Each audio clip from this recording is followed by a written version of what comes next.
నమస్కారం. ఏరువాక బులెటిన్కు స్వాగతం. ముందుగా ముఖ్యాంశాలు. దానిమ్మ పండ్ల సాగులో అనుసరించే పద్ధతులు, మెలకువలు తెలుసుకుంటే మేలైన దిగుబడులు. నేలలు లేకుండానే పంటల సాగు చేసే విధానం, పలు కూరగాయల సాగుకు అనువైన మార్గం. మేలు చేసే మెంతి సాగులో మెరుగైన పద్ధతులు, తక్కువ పెట్టుబడితో దక్కుతాయి అధిక లాభాలు. వర్మీ కంపోస్ట్ తయారు చేసుకునే సులువైన విధానాలు, సారవంతమైన నేలల్లో వస్తాయి అధిక దిగుబడులు.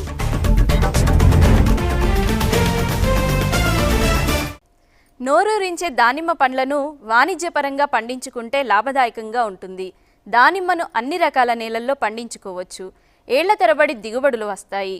ఈ పండ్ల సాగు రైతులు ఆర్థికంగా నిలదొక్కుకోవడానికి ఉపయోగపడుతుంది. పెట్టుబడులు అధికంగా పెట్టాల్సిన అవసరం లేదు. కాబట్టి దీన్ని విజయవంతంగా పండించుకోవచ్చు. అయితే దీని సాగు బాగోగులు తెలిసి ఉండాలి.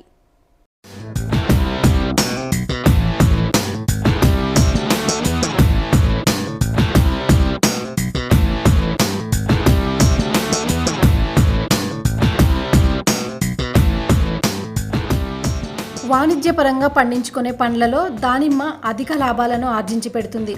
దానిమ్మ పండుని చూడగానే తినాలనిపిస్తుంది. దీని పండ్లు ఎర్రటి రంగులో నిగనిగలాడుతూ ఆకర్షణీయంగా కనబడతాయి. దీని గింజలు కూడా చాలా తీయగా ఉంటాయి. పిల్లలు, పెద్దలు అంతా దానిమ్మను బాగా ఇష్టపడతారు. దానిమ్మ పండు గింజలు ఎర్రటి రంగులో ఆకర్షణీయంగా ఉంటాయి కాబట్టి పిల్లలు కూడా దీన్ని ఇష్టపడతారు. ఈ పండు గింజల్లో బలవర్ధకమైన పోషక పదార్థాలుంటాయి. చక్కెరతో పాటు సి విటమిన్ అధికంగా ఉంటుంది. ఇతర పోషకాలు కూడా ఎక్కువే. ఇది జీర్ణక్రియను వేగవంతం చేస్తుంది. తిన్న వెంటనే నీరసం మటుమాయమవుతుంది. తిన్న కొద్దీ తినాలనిపిస్తుంది. ఆరోగ్యవంతులకే కాదు, అనారోగ్యంతో బాధపడుతున్న వారికి ఈ పండు మంచి ఆహారంగా, ఔషధంగానూ పనిచేస్తుంది. దానిమ్మ పండులోని ప్రతి భాగం ఔషధంగా పనిచేస్తుంది. దీని చర్మం, రసం, ఆకులు, వేర్లు ఎంతో ఔషధ గుణం కలిగి ఉంటాయి. వీటిని ఎన్నో రకాల ఆయుర్వేద మందులు తయారు చేయడానికి ఉపయోగిస్తారు. అందువల్ల మార్కెట్లో దానిమ్మ పండుకు చాలా డిమాండ్ ఉంటుంది. దీన్ని సాగు చేసుకుంటే బోలెడు లాభాలు దక్కించుకోవచ్చు.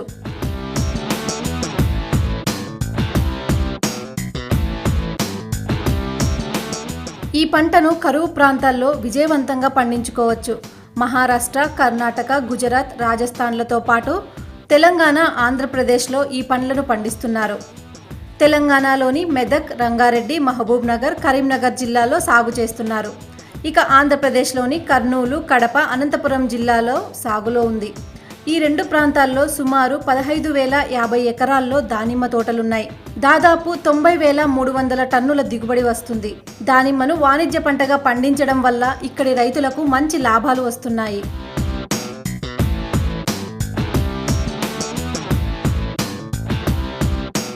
దానిమ్మను పండించుకోవాలంటే పొడి వాతావరణం ఉండాలి. కోస్తా తీర ప్రాంతాలు అనుకూలం కాదు. ఇక్కడ తేమ అధికంగా ఉంటుంది. దీనివల్ల చీడపీడల ఉధృతి ఎక్కువగా ఉంటుంది. ఈ పరిస్థితుల వల్ల పండు నాణ్యత తగ్గిపోతుంది. దానిమ్మను సాగు చేసుకోవడానికి అన్ని రకాల నేలలు పనికి వస్తాయి.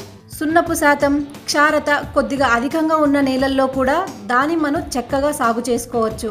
ఉదజని సూచిక 7 నుంచి 8.5 వరకు ఉన్న నేలల్లో దానిమ్మను సాగు చేసి అధిక దిగుబడులు సాధించుకోవచ్చు. 60 సెంటీమీటర్ల లోతున్న భూములు అనుకూలంగా ఉంటాయి.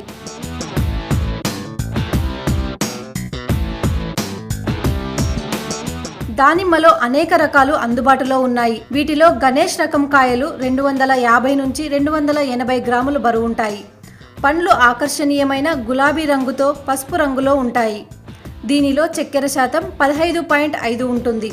దీని కాయలు 145 నుంచి 155 రోజుల్లో కోతకు వస్తాయి. దానిమ్మలో మరో రకం మృదుల. ఈ రకం కాయలు 230 నుంచి 270 గ్రాముల బరువు ఉంటాయి. ముదురు పింక్ రంగు గింజలుంటాయి. దీనిలో చక్కెర శాతం 18 వరకు ఉంటుంది. కాయలు 140 నుంచి 150 రోజుల్లో కోతకు వస్తాయి. ఈ రకం ఎగుమతికి చాలా అనుకూలంగా ఉంటుంది.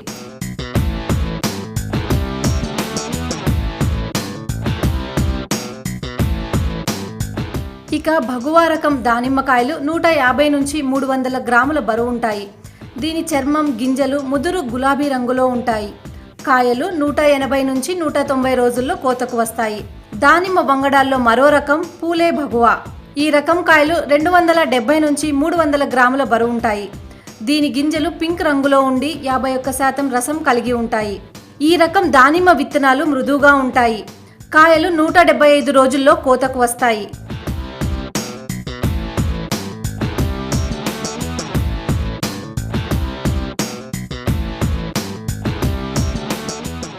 దానిమ్మను నేల అంట్లు, గాలి అంట్లు, కొమ్మల కత్తిరింపులతో ప్రవర్ధనం చేసుకోవచ్చు. మంచి దిగుబడినిచ్చే ఆరోగ్యవంతమైన చెట్ల నుంచి కొమ్మలు కత్తిరించుకోవాలి. 1 సంవత్సరం వయసున్న ముదురు కొమ్మలను 9 నుంచి 12 అంగుళాల పొడవు ఉండే ముక్కలుగా కత్తిరించి నాటుకోవాలి. రకం, నేల స్వభావం, వాతావరణ పరిస్థితుల ఆధారంగా 4.5 x 3 మీటర్ల దూరాన్ని పాటించాలి. డ్రిప్ పద్ధతిలో నీరు పెట్టడానికి అవకాశం ఉంటే జూన్ నుంచి మార్చి వరకు నాటుకోవచ్చు. 60 x 60 x 60 సెంటీమీటర్ల గోతులు తీసి నెల రోజుల వరకు గుంతలను ఎండకు ఆరనివ్వాలి. తర్వాత ప్రతి గుంతకు 20 కేజీల పశువుల ఎరువు, 2 కిలోల వానపాముల ఎరువు, 3 కిలోల వేపపిండి, 25 గ్రాముల ట్రైకోడెర్మా పొడిని, 15 పాస్పోబ్యాక్టీరియా పొడి, 15 గ్రాముల అజటోబాక్టర్ మట్టిలో కలిపి గుంతలు నింపుకోవాలి.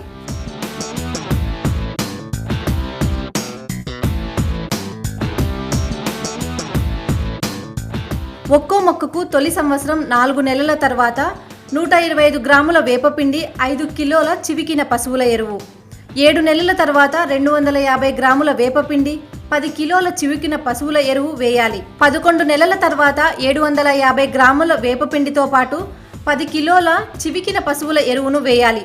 ఆ తర్వాత సాలీన ప్రతి మొక్కకు 30 కిలోల పశువుల ఎరువు, 250 గ్రాముల పొటాష్ దపాలుగా మొదటి తడికి ముందొకసారి, తర్వాత కాయ ఎదిగే దశలో మరోసారి వేసుకోవాలి. జింక్ లోపం ఉంటే ఆకులు చిన్నగా ఉండి వంకర్లు తిరిగిపోతాయి. లీటర్ నీటికి 5 గ్రాముల జింక్ సల్ఫేట్ని కలిపి కొత్త చిగుర్లపై 2 సార్లు పిచికారీ చేయాలి. ఒకవేళ ఇనుము ధాతువు లోపించినట్లయితే ఆకులు తెల్లబడిపోతాయి. ఈ లోపాన్ని సవరించడానికి 2.5 గ్రాముల ఫెర్రస్ సల్ఫేట్ లీటర్ నీటిలో కలిపి పిచికారీ చేయాలి. నీటి తడులు సరిపడేంతగా ఉన్నా బోరాన్ లోపం వస్తే లేతకాయల్లో పగుళ్ళు కనిపిస్తాయి. 12.5 గ్రాముల బోరాక్స్ని చెట్ల పాదులకు వేసి దీన్ని నివారించుకోవచ్చు. లీటర్ నీటికి 2 గ్రాముల బోరాక్స్ కలిపి చెట్లపై పిచికారీ చేస్తే బోరాన్ లోపం తొలగిపోతుంది.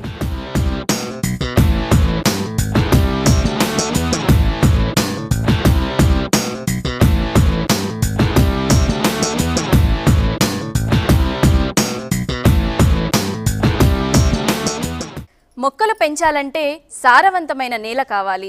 అప్పుడే ఏ పంటైనా పండించవచ్చు. అయితే నేల లేకుండానే పంటను పండించుకోవచ్చు. మృతిక అందించే న్యూట్రియంట్స్ని యాంత్రికంగా అందిస్తే చిరు పంటలను సాగు చేసుకోవచ్చు. వినడానికి నమ్మశక్యంగా లేకున్నా ఇది అక్షరాల సాధ్యమే.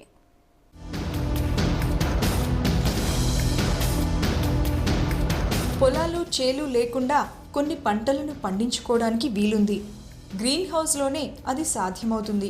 పంటలకు 2 రకాల ధాతువులు అవసరం ఉంటుంది. ఒకటి మ్యాక్రో న్యూట్రియంట్, రెండవది మైక్రో న్యూట్రియంట్స్ అంటే సూక్ష్మ ధాతువులు. ఇవి చాలా తక్కువ స్థాయిలో అవసరం ఉంటాయి. మ్యాక్రో న్యూట్రియంట్స్ అంటే పెద్ద మొత్తంలో అవసరమైన నత్రజని, భాస్వరం, పొటాష్ వంటివి. మొత్తానికి 9 రకాల ధాతువులు మొక్కలకు అవసరమని పరిశోధనల్లో తేలింది. 2 రకాల పోషకాలను మొక్కలకు కృత్రిమంగా అందిస్తే అవి అనుకున్న దిగుబడినిస్తాయి. అయితే నేలలో ఉన్న పోషకాలు నీటిలో కరిగే గుణం ఉన్నవే. ఇవి నీటిలో కరిగినప్పుడు వేర్లు వీటిని గ్రహించి మొక్కకు అందిస్తాయి. పోషకాల వల్ల మొక్కలు పెరుగుతాయి. అంటే మొక్కకు నీటి ద్రావణం నుంచి ధాతువులు అందుతున్నాయన్నమాట. నేల లేకుండానే గ్రీన్ హౌస్లో పంట వాతావరణాన్ని కల్పించి మొక్కలను పెంచడానికి వీలవుతుంది. వాటర్ సొల్యూషన్ వల్ల ఇది సాధ్యమవుతుంది. దీనికి మట్టితో పని లేదు. యంత్రాల సహాయంతో మొక్కలను పెంచవచ్చు. ఈ పద్ధతిలో మనం కూరగాయలు పండించుకోవడానికి వీలవుతుంది. ఇప్పటికే కొందరు ఈ ప్లాంట్లు ఏర్పాటు చేసుకుని కూరగాయలు సాగు చేస్తున్నారు.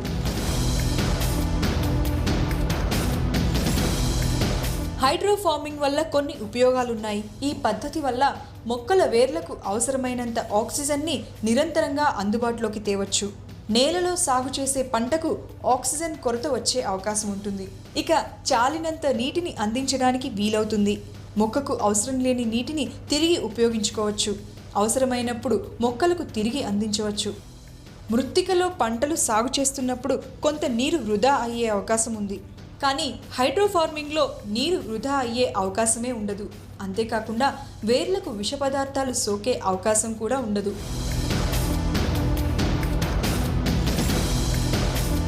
ఇటువంటి పద్ధతిని అమెరికాలో 1940లో ఆచరించారు. తొలిసారి వేక్ ఐలాండ్పై ఈ పద్ధతిలో కూరగాయలు పండించారు. పాన్ అమెరికన్ ఎయిర్లైన్స్ ప్రయాణికుల కోసం ఇక్కడ కూరగాయలను సాగు చేస్తారు. ఇక్కడ అసలు నేల ఉండదు, అంతా రాయిపరుచుకుని ఉంటుంది. అక్కడ అమెరికా విమానం హాల్టింగ్ ఉంది. పసిఫిక్ మహాసముద్రంలోని ఈ దీవిలో రసాయనాల సాయంతో కృత్రిమంగా కూరగాయలను సాగు చేశారు. ఈ పద్ధతి వల్ల నేల అవసరం ఉండదు కాబట్టి ఎన్ని పంటలనైనా ఈ విధానంలో సాగు చేసుకోవచ్చు. అయితే ప్రధాన ఆహార పంటలు సాగు చేయడం మాత్రం వీలు కాదు.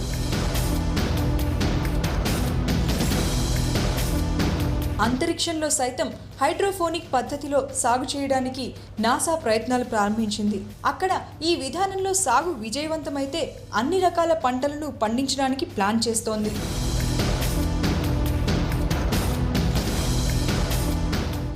ఏరువాకలో ఇప్పుడు ఒక విరామం తీసుకుందాం.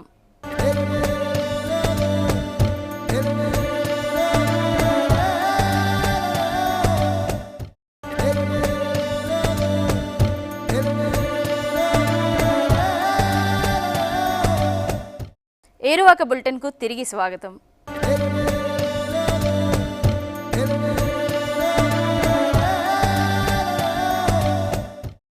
కూరగాయలు, మాంసం వంటల్లో మెంతి వాడకం తప్పనిసరి. మెంతిని ఆకుకూరగా వండుకోవచ్చు. దీని గింజలను పచ్చళ్ళలో వేసుకోవచ్చు. మెంతి సాగు లాభదాయకంగా ఉంటుంది. 5-6 రోజుల్లో చేతికి వచ్చే ఈ సుగంధ ద్రవ్యం పండించడం పెద్ద కష్టమేమీ కాదు.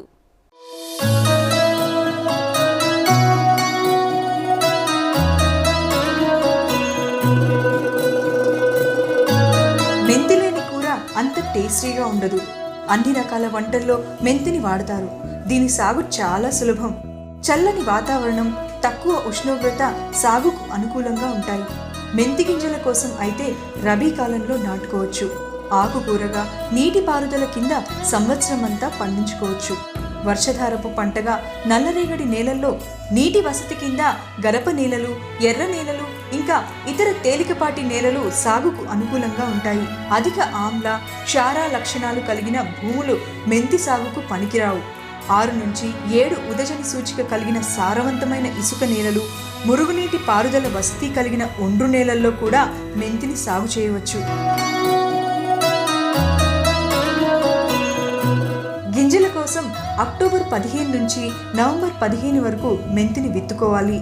ఆకుకూర కోసమైతే సంవత్సరమంతా విత్తుకోవచ్చు.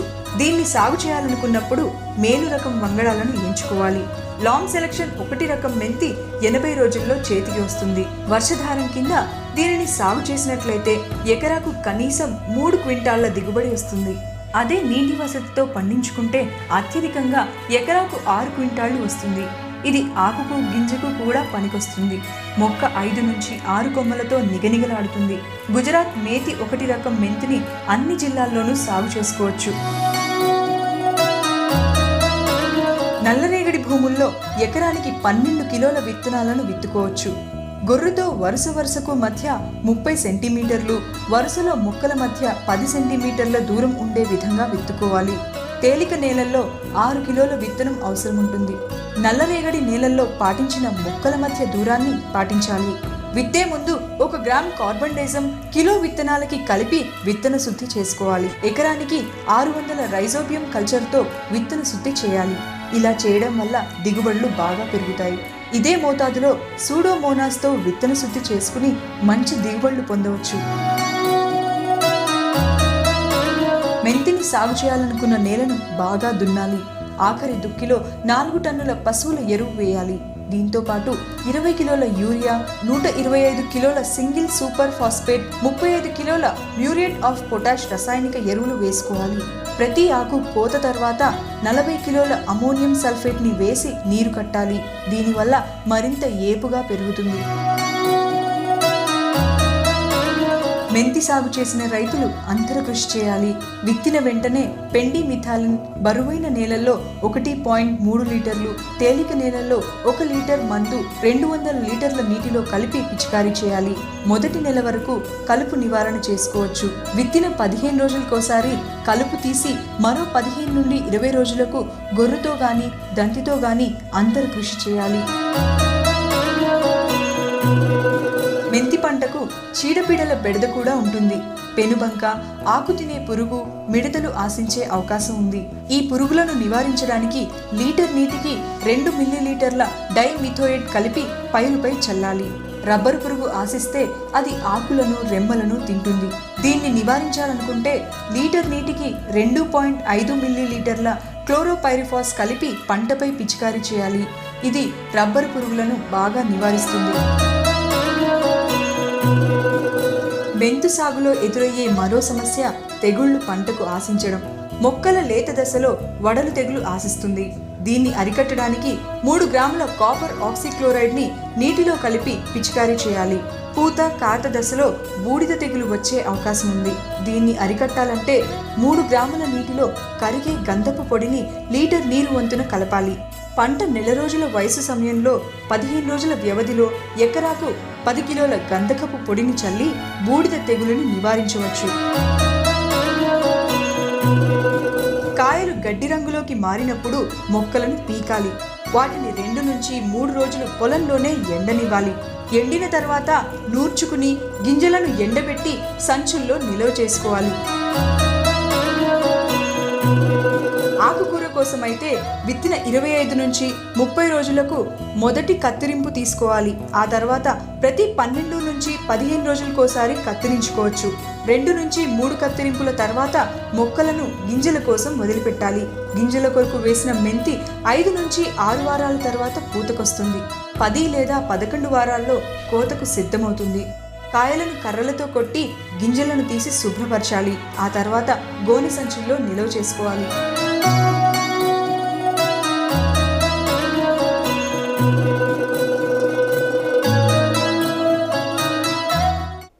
నేల సారాన్ని పెంచడానికి వర్మీ కంపోస్ట్ చాలా ఉపయోగపడుతుంది. రసాయనాల జోలికి పోకుండా సేంద్రియ వ్యవసాయం చేయాలంటే వర్మీ కంపోస్ట్ అవసరం. ఇది తరతరాలుగా రైతులు ఆచరిస్తున్న పద్ధతే అయినా దీనికి ఆధునిక విధానం జోడించితే మరింత మేలైన వర్మీ కంపోస్ట్ తయారవుతుంది. ఏమాత్రం ఖర్చు లేకుండా దీన్ని తయారు చేసుకోవచ్చు.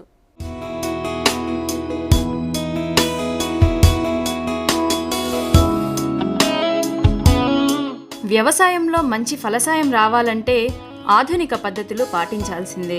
అధిక దిగుబడులు రావాలంటే అంది వచ్చిన సాంకేతిక శాస్త్రీయ పరిజ్ఞానాన్ని వాడుకోవాల్సిందే. మేలైన వంగడాలను ఎంచుకోవడం, అనువైన యాజమాన్య పద్ధతులను అవలంబించడం చేయాల్సిందే. అదునులో విత్తుకోవడం దగ్గర నుంచి పంట కోత వరకు తగిన జాగ్రత్తలు తీసుకోవాలి. పంటను కాపాడుకోవడానికి, దాని దిగుబడిని గమనీయంగా పెంచుకోవడానికి సరైన మోతాదులో ఎరువులను వేసుకోవాలి. అయితే శాస్త్రీయ పేరుతో నేల సారాన్ని కోల్పోయే పద్ధతులను పాటించడం మంచిది కాదు.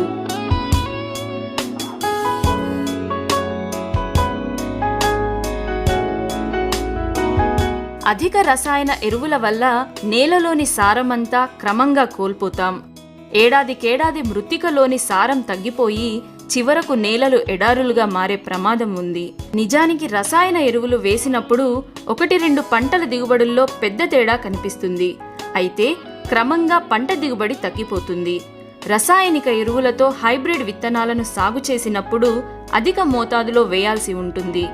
ఈ మొక్కలు నేలలోని సారాన్ని బాగా గ్రహిస్తాయి. దీనివల్ల సూక్ష్మ ధాతువుల లోపంతో పాటు ఇతర పోషకాలు తగ్గిపోతాయి.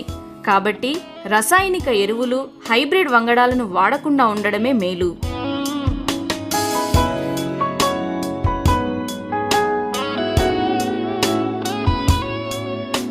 రైతు స్థాయిలో పంటల విత్తనాలను ఉత్పత్తి చేసుకోవాలి. అందుబాటులో ఉన్న సేంద్రియ ఎరువులను ఉపయోగించుకోవాలి. చెరువులోని మట్టిని చేనులో చల్లుకోవాలి. దీనివల్ల పంటల దిగుబడులు పెరగడంతో పాటు భూసారం నిలకడగా ఉంటుంది. ఒక పంట తర్వాత సాగు చేసే మరో పంటలో కూడా మంచి దిగుబడులు సాధించవచ్చు. అందుకే రైతులు సొంతంగా వర్మీ కంపోస్ట్ తయారు చేసుకుని ఉపయోగించుకుంటే నేల సారం పెరుగుతుంది. అధిక దిగుబడి వస్తుంది. అన్ని విధాల వర్మీ కంపోస్ట్ రైతులకు మేలు చేస్తుంది. ఈ వర్మీ కంపోస్ట్ని పెద్దగా ఖర్చు లేకుండా తయారు చేసుకోవచ్చు.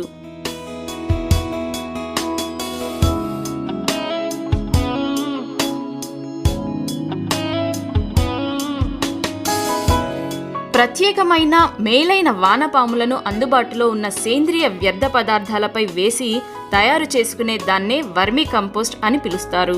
మామూలుగా తయారు చేసే కంపోస్ట్ కన్నా వర్మీ కంపోస్ట్లో ఎన్నో మంచి గుణాలున్నాయి. ముఖ్యంగా వర్మీ కంపోస్ట్లో పోషక విలువలు అధికంగా ఉంటాయి. పశువుల ఎరువులో నత్రజని 0.75, ఫాస్ఫేట్ 0.17, పొటాష్ పోషకాలు 0.55% ఉంటాయి. అయితే వర్మీ కంపోస్ట్లో నత్రజని 1.23 నుంచి 2.40, ఫాస్ఫేట్ 0.67 నుంచి 1.93, పొటాష్ 0.35 నుంచి 0.63% ఉంటాయి. ఇవి వర్మీ కంపోస్ట్ కోసం వేసిన వ్యర్థ పదార్థాలపై ఆధారపడి ఉంటాయి. వర్మీ కంపోస్ట్లో సూక్ష్మ పోషకాలు పశువుల ఎరువు కన్నా దాదాపు 50% అధికంగా ఉంటాయి. వీటికి తోడు వర్మీ కంపోస్ట్లో పైరు ఎదుగుదలకు దోహదపడే ఎన్నో ఇతర సేంద్రియ రసాయనాలుంటాయి.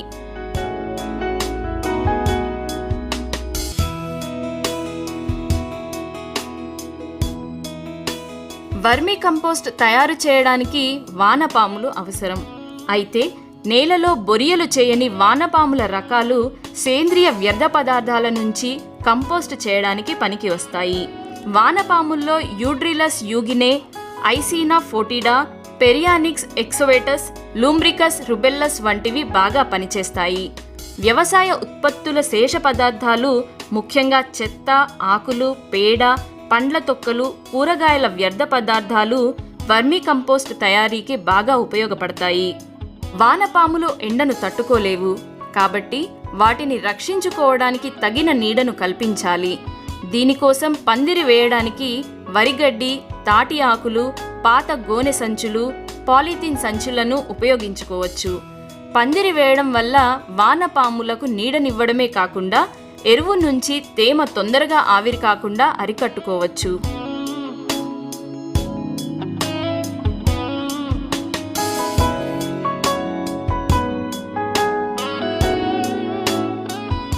వర్మీ కంపోస్ట్ తయారీకి బెడ్లను ఏర్పాటు చేసుకోవాలి. భూమికి సమాంతరంగా 3 అడుగుల వెడల్పు ఉండే విధంగా వర్మీ కంపోస్ట్ బెడ్లను ఏర్పాటు చేయాలి. ఈ బెడ్ల అడుగు భాగం గట్టిగా ఉండాలి. నేలలో నీరు ఇంకకుండా ఉండాలి. ఈ విధంగా ఏర్పాటు చేసుకున్న బెడ్లపై సుమారు 45 సెంటీమీటర్ల ఎత్తు వరకు కుళ్ళుతున్న వ్యర్థ పదార్థాలను వేయాలి. ఈ వ్యర్థ పదార్థాల పైన 5 నుంచి 10 సెంటీమీటర్ల మందం వరకు పేడను వేయాలి. వ్యర్థ పదార్థాలు, పేడను వేసేటప్పుడు బెడ్లపై నీరు చల్లాలి. వారం వరకు నీటిని అడపాదడపా చల్లుతూ ఉండాలి. వారం రోజుల తరువాత వానపాములను బెడ్లపై వదలాలి. వానపాములను వదిలేటప్పుడు బెడ్లను కదిలించాలి. ఈ వానపాములు ఆహారాన్ని, తేమను వెతుక్కుంటూ లోపలకు వెళ్తాయి. ఇవి ప్రతిరోజు వాటి బరువుకు తగ్గ ఆహారాన్ని తీసుకుంటాయి. ప్రతి చదరపు మీటర్కి 1000 వానపాములను వదలాలి. బెడ్ పైన వరిగడ్డిని పరచాలి.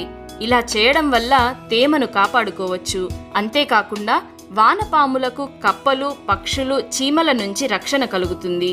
ఈ బెడ్లపై ప్రతిరోజు నీళ్లు చల్లుతుండాలి. ఇలా వ్యర్థ పదార్థాలను 2 నుంచి 3 నెలల్లో వర్మీ కంపోస్ట్గా తయారు చేసుకోవచ్చు.